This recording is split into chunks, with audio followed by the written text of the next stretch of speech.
এই রসবড়াটা দেখতে যেমন সুন্দর, খেতেও কিন্তু অসম্ভব মজাদার। তোমরা একবার বাড়িতে ট্রাই করতে পারো।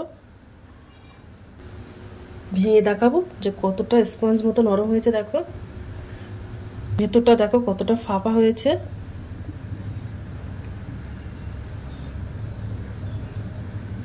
হ্যালো বন্ধুরা, তো আমি আজকে আবার অন্যদিনের মতো নতুন একটা রেসিপি নিয়ে এসেছি। আজকে রেসিপি হচ্ছে সুজির রসবড়া।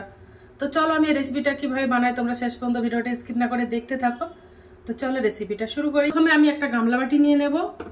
এই রসবড়াটা বানানোর জন্য আমার একটা ডিম লাগবে, তো ডিমটা আমি গামলা বাটির মধ্যে ফেটিয়ে দেবো।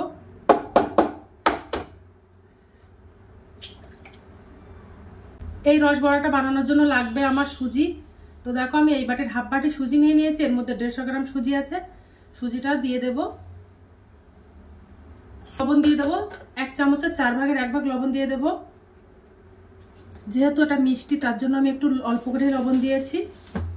ডিম আর সুজিটা বেশ ভালো করে মিশিয়ে নেব।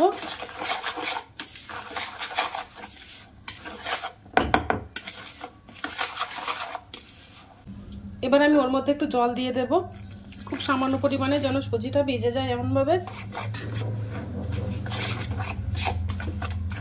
এই ডিমটা দিলে রসবড়াগুলো বেশ ফোলে, তার জন্য দিয়ে দিলাম ডিম। ভালো করে দেখো মিশিয়ে নিয়েছি ডিমের সঙ্গে সুজিটা।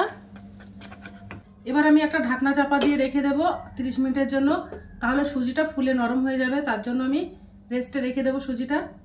30 মিনিট হয়ে গেছে। 30 মিনিট পরে আমি আবার চলে এসেছি। তো দেখো সুজিটা কতটা ভিজে, এত সুন্দর নরম হয়ে গেছে। ওর মধ্যে এবার আমি বেকিং পাউডার দিয়ে দেব, যেন ফোলে তার জন্য। দেখো এই চামচের আমি 3 ভাগের 1 ভাগ বেকিং পাউডার দিয়ে দেব। ভালো করে মিশিয়ে নেব।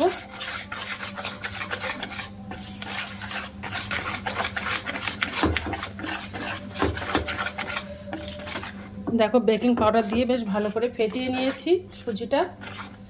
এবার আমি বড়াগুলো সব ভাজা করে নেব।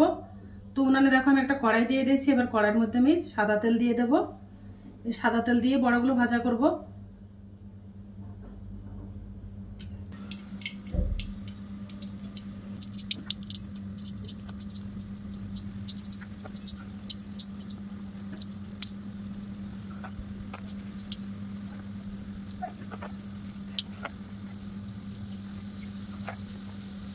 বড়াগুলো সব ভাজা করে নেব।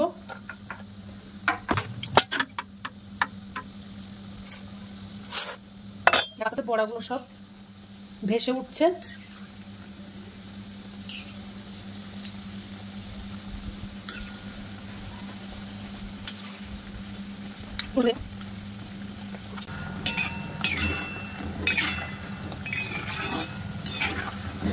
খুব একটা লাল লাল করে ভাজা করব না।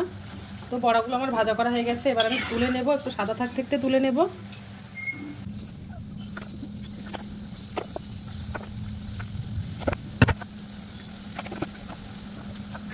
দেখো বড়াগুলো সব বানানো হয়ে গেছে। রস বড়াগুলো আমি দুধে ভেজাবো, তো দুধটা আমি ভালো করে জাল করে নেব। দেখো আমি 500 ml গরুর দুধ নিয়ে নিয়েছি। দুধটা বেশ ভালো করে ফুটিয়ে জাল করে নেব। আর ওর মধ্যে আমি 1 প্যাকেট গুঁড়ো দুধ দিয়ে দেব। এই গুঁড়ো দুধটা দিলে কিন্তু খেতে অসম্ভব মজাদার লাগে, তার জন্য দিয়ে দিচ্ছি। দিয়ে দুধের সঙ্গে ভালো করে মিশিয়ে নেব, মিশিয়ে জাল করে নেব ঘন করে।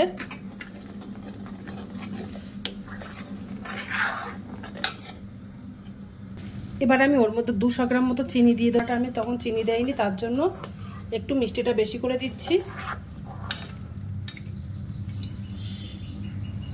ওর মধ্যে একটু লবণ দিয়ে দেব। মিষ্টির মধ্যে খুব সামান্য পরিমাণে লবণ দিলে খেতে ভালো লাগে।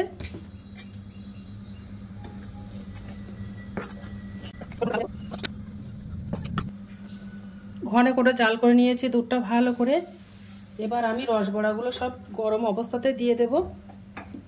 রসবড়াগুলো দিয়ে দেব।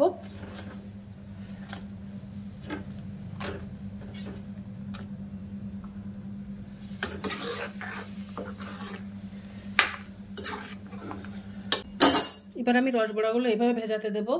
রসবড়াগুলো 1 ঘন্টার জন্য ভেজাতে দেব। তারপরে তোমাদেরকে দেখাবো যে কেমন হয়েছে। দেখো কতটা রস শুষে নিয়েছে। এবার আমি একটা প্লেটে তুলে নেব। দেখতে কতটা সুন্দর লাগছে। আর থেকে আমি একটু পেস্তা বাদাম, একটু চেরি ফল আর একটু গোলাপের পাপড়ি ছড়িয়ে দিয়েছি। তোমরা চাইলে যে কোনোভাবে ডেকোরেশনটা করে নিতে পারো। রসবড়াটা বানানো হয়ে গেছে। তো আজকের দিনের মতো ভিডিওটা এখানে শেষ করছি। আগামী দিন আবার একটা নতুন ভিডিও চলে আসবো। তো টাটা, বাই বাই, সবাই ভালো থাকবে, সুস্থ থাকবে। আগামী দিন আবার একটা নতুন ভিডিও দেখা হবে।